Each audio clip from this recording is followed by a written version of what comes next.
بسم اللہ الرحمن الرحیم۔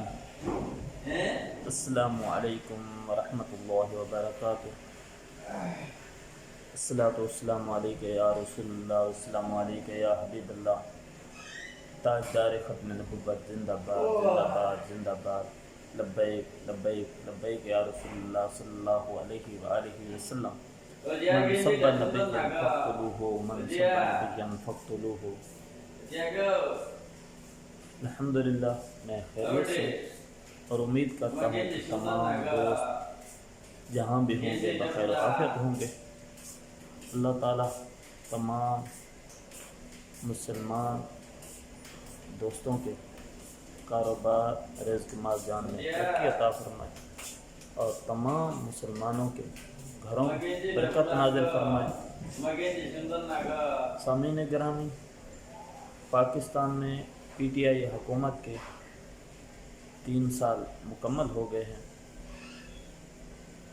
ان 3 سالوں میں جو کچھ ہوا وہ بھی تاریخ کا حصہ ہے۔ جو وعدے کیے گئے تھے آنے سے پہلے، جو بلند بانگ دعوے ہوئے تھے، وہ سب جھوٹے ثابت ہوئے۔ تبدیلی اور نیا پاکستان کا دعویٰ، سب سے پہلے جو تبدیلی کا نعرہ دیا گیا، تو تبدیلی سے نعرے سے پھر اس کو نیا پاکستان کی طرف لے جایا گیا۔ نیا پاکستان سے اب جو ہے پھر ریاست مدینہ کی طرف چلے گئے۔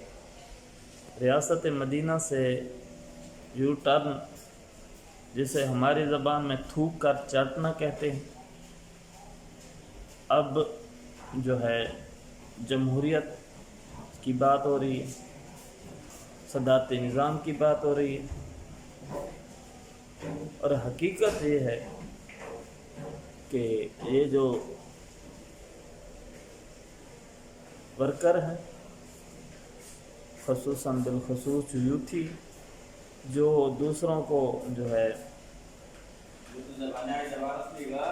جاہل ہونے کا طعنہ دیتے نہیں تھکتے تھے، حقیقت یہ ہے کہ ان کو بھوکا بندر بنا کر ٹرک کی بتی کے پیچھے لگا دیا گیا ہے کہ اس ٹرک میں کیلے لدے ہوئے ہیں، ورنہ اور کچھ بھی نہیں ہے۔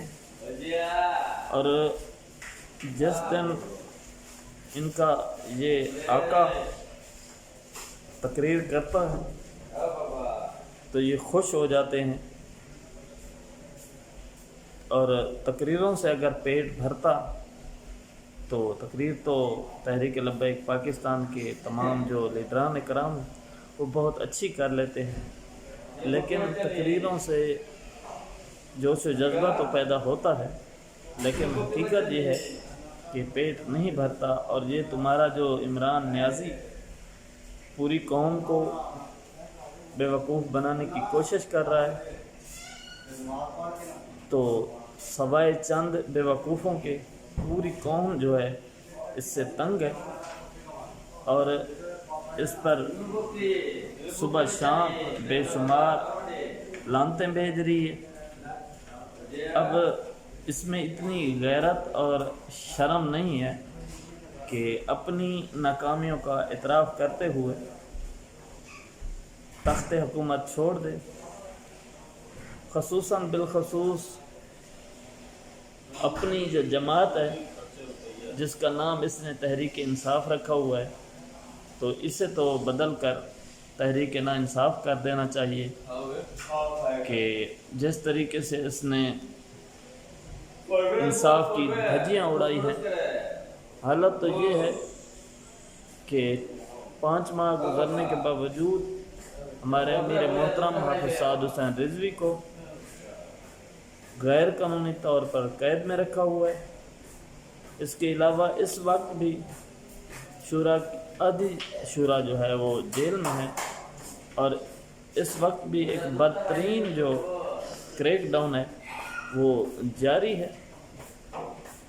اب اس ملک میں یہ وقت بھی آنا تھا کہ یوم آزادی منانا بھی جرم قرار پایا ہے، اور ریلی سے واپسی پر ہمارے کافی سارے ساتھی جو ہے وہ گرفتار کر لیے گئے۔ آج ان کی رہائی ہو رہی ہے، اور اللہ بھلا کرے ہماری عدالتوں کا کہ وہ کم از کم ان کو رہا تو کر رہی ہیں۔ تو یہ حالت ہے اس تحریک ناانصاف کی حکومت کی، اور مہنگائی کا جو لیول ہے اس ٹائم وہ صبر کی حدوں کو چھو رہا ہے، اور حقیقت یہ ہے کہ یہ جو ذخیرہ اندوزی ہے اور مہنگائی ہے یہ مصنوعی ہے، اس میں کوئی جو ہے دوسری رائے نہیں ہے۔ اس وقت ملک میں چینی اور گھی اور پٹرول کی جو قیمتیں ہیں وہ جان بوجھ کر ایک مافیا بڑھا رہا ہے، اور یہ مافیا جو ہے یہ سرمایہ دار مافیا ہے۔ یہ ہول سیلر جو ہیں جن کا مارکیٹ پر اس وقت ہولڈ ہے، اس کو واٹس ایپ مافیا بھی آپ کہہ سکتے ہیں، انہوں نے آپس میں جو ہے ایک کارٹل بنایا ہوا ہے۔ ہر ہول سیلر جو جس شعبے میں ہے اسی شعبے میں انہوں نے اپنے گروپ بنائے ہوئے ہیں۔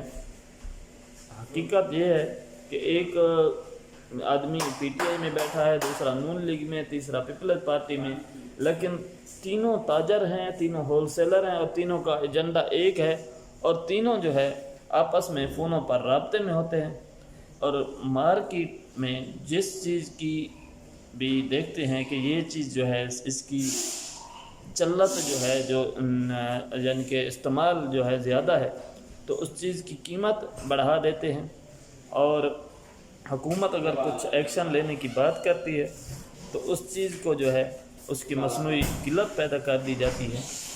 اس وقت پورے ملک میں یہی صورتحال ہے، خصوصاً بالخصوص چینی 120 روپے کلو اور گھی جو ہے وہ 350 روپے کلو تک پہنچ چکا ہے۔ یہ حقائق ہیں، اور اس اندھے نشئی کو تو نظر ہی نہیں آ رہا، وہ کہہ رہا ہے میرا ملک ترقی کر رہا ہے، اور اس نے وہ جو سبز اینک لگائی ہوئی ہے تو اس سے جو ہے سستی سگریٹ پینے کے بعد اس کو پورا ملک جو ہے وہ ہرا ہرا نظر آتا ہے۔ اس کو جو بھوک سے مرتے لوگ ہیں وہ اس کو ہنستے نظر آتے ہیں، اور جو انصاف کی طلب میں ہیں تو وہ اس کو نظر نہیں آتے۔ بس اس کو یہ چند ٹک ٹاکر اور جو لبرل مافیا ہے یہی اس کے سامنے عوام پاکستان ہے، اور چند وزیر ہیں خوشامد کرنے والے جو اس کو پورے ملک میں سب اچھا کی رپورٹ دے رہے ہیں، لیکن یہ ایک اپنے آخری سیاسی موت کی طرف بڑھ رہے ہیں۔ یہ اپنے پیروں پر آپ کلہاڑی مار رہے ہیں۔ ان کی جو ترجیحات ہیں وہ کچھ اور ہیں، وہ جو ترجیحات ہیں وہ اپنے آقاؤں کا جو دیا ہوا ایجنڈا ہے اس کی تکمیل ہے۔ بہرحال ان کا انجام قریب ہے، اور یہ انجام انشاءاللہ پوری دنیا دیکھے گی۔ اس کے ساتھ ہی مجھے اجازت دیجیے، اللہ حافظ۔